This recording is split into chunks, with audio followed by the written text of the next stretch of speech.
everybody's in the same boat in Murrurundi.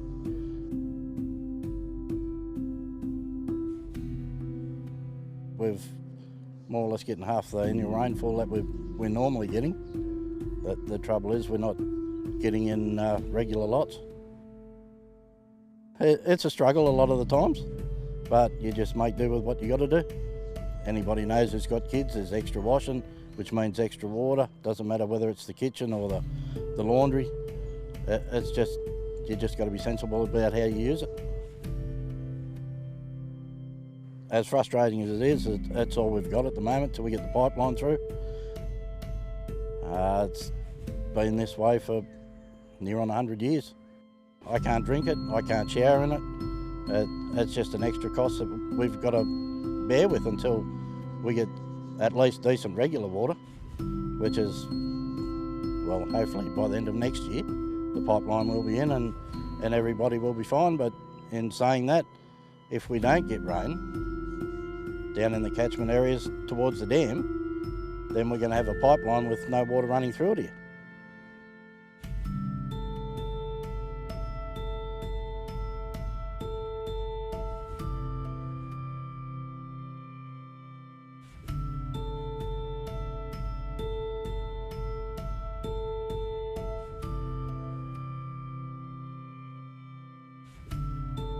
Well, our ancestors took this up in 1867. That was my great-grandfather. They had to have a residence, some sort of water and some fencing before they could shift their families onto the place, and that was done the next year in 1868. The family's been here ever since. Talking about droughts, grandfather used to tell me about some of the droughts back 1900, 1890 and those times. My experience with the droughts prior to this was 1965-66. In the 65 drought, all our dams on the properties, our two big local dams, Keepit and Glenbourne, they were chock-a-block because 63, 64 had been good years, which wasn't the case this time.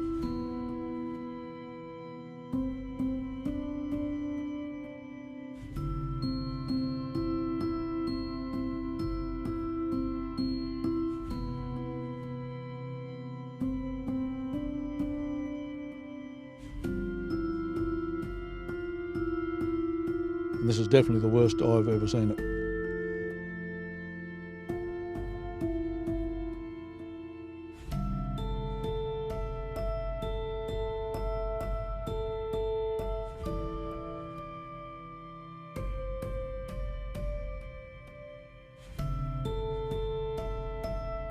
One of the major things right now is carting the water, which is about 250,000 litres of water a day. Matt, who's our truck driver, usually does about 6 loads a day, and it's a 35,000 litre truck. Yeah. And Matt does it 6 days a week. The quality is as good as it can be, but because they have to use the reservoir up the top and not the main dam, because the main dam is that low, so that's bad quality. There's a lot of calcium and chemicals and stuff in it to keep it good enough for us to shower and everything like that, but we're using bottled water for our customers to drink. What's it doing to your skin? Not very good things. I've got pretty tough skin, but at the moment I'm getting torn up, so it's not cool. But there's nothing we can do about it, and it's not anyone's fault, it's just the way it is.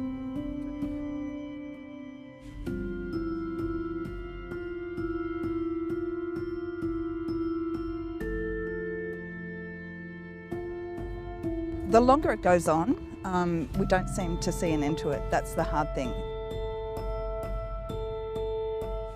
It's been ongoing now, some areas 6 years. Here in Murrurundi, we've been on level 6 water restrictions for over a year.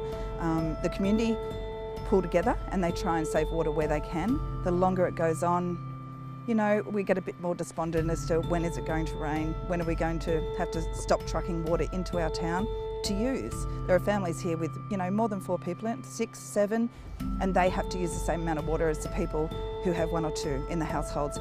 It makes it difficult, but we're trying our best. and we will keep doing it until the end, until it rains.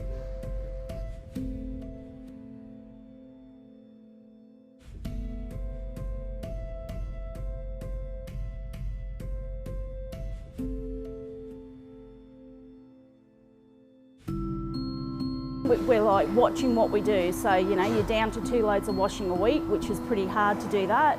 Just simple basic things that you're just going to a tap for, you're conscious of, you know, do I really want to do that? And you can't. So it's completely changed, you know, where you will probably just turn the tap on and think, oh well, I'll just use that for that. We're not.